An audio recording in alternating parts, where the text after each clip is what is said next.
Welcome to the 5 on 5. We are pleased to be joined today by Representative Greg Walden. Representative, thanks so much for being here. Good to be back. Appreciate having your time. It seems like not long ago you were in this seat. We were talking about smoke. We were talking about wildfires. Here we go again. The region's frustrated. Yeah. What are you doing to make changes? Yeah, rightly so. It's a great frustration. There's much more we can do. And in the Farm Bill that the House passed, we have additional provisions beyond that which became law in the middle of the year, middle of the spring. And so far in law, we fixed the fire borrowing issue beginning in 2020 forward. So the Forest Service won't have to rob from its accounts to do work in the woods, to pay for firefighting. We've got that fixed. It takes a while for it to take effect, but that's in place. It'll last for 10 years. And that solves problem number one. Problem number two, we created the ability to do expedited fuels reduction in the forest, up to 3,000 acres.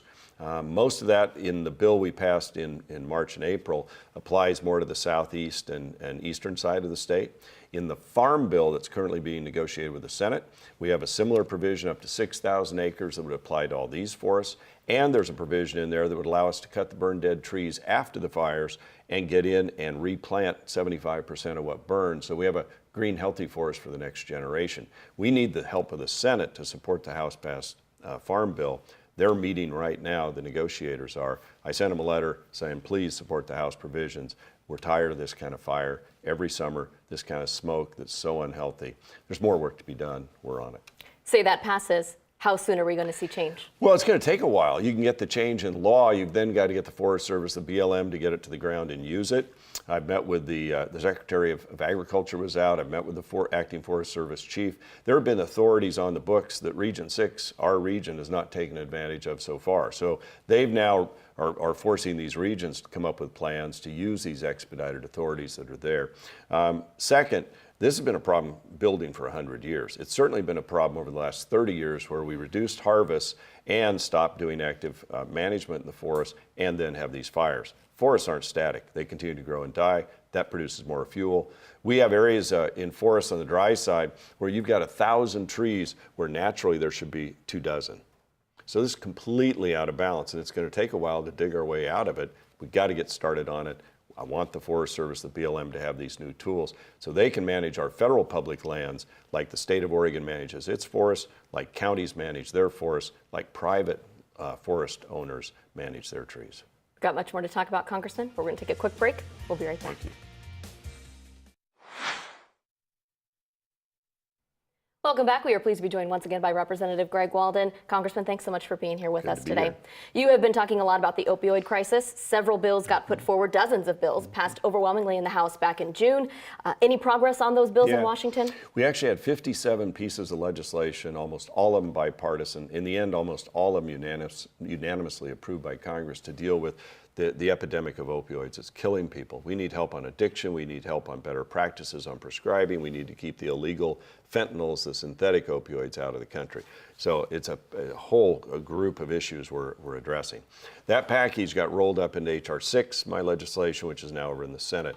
My team is working with the Senate right now. I was in meetings with the Speaker and the Leader just this week on this issue. They're talking to Leader McConnell and others to get agreement between the two houses as soon as possible, and hopefully by September we'd have a bill that we can jointly support and get down to the President's desk. I don't think there are any big issues here. It's a matter of getting the time. It's a matter of finding the little changes we need to make. We need to get this done. People are dying. 1,000 people in the next 24 hours will show up at emergency rooms overdosing from opioids, and 115 Americans will die every day as a result of this epidemic. And we lose more in Oregon to overdose of opioids than we do in traffic accidents. Most people don't know that. It's deadly, it's dangerous, it's ripping apart our communities. Our families need help, our communities need help. This bipartisan legislative package will give that help. And it's the biggest funding we've ever put toward a crisis like this. We put more than $4 billion, and a lot of it's already flowing into the states to get to the local communities to really provide the help they need. So there's more work to be done there, but we've accomplished a lot. We know there will be more to do going forward, but we want to get this package down to the President's desk, and he's ready to sign it. Congressman, you are working on your reelection campaign. Your Democratic opponent, Jamie McLeod-Skinner, has asked you to schedule 3 debates. Will those happen? You know, there'll be a time to have that discussion. Obviously, campaigns themselves are a big, long debate. And I think, people know me. They know what I stand for. They know the issues I care about. And so we'll see how all that comes together. There will be a time in the fall where we can work out those details. And of course, we want to let you know we're happy to host one here at NBC5 Excellent. News if you choose to do that. All right. We you. also have a viewer question. Teresa and Brad have asked if you plan to hold a town hall and meet with your constituents. If so, when? Yeah, we'll announce town halls as they get scheduled. As you know, I have a pretty good record of doing those over the years. I think it's important to get out.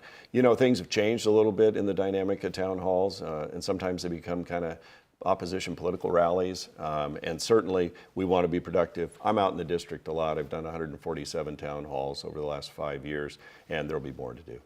Congressman, thanks so much for being here You got today. it. We appreciate Thank your you. time. Yep. We'll be right back.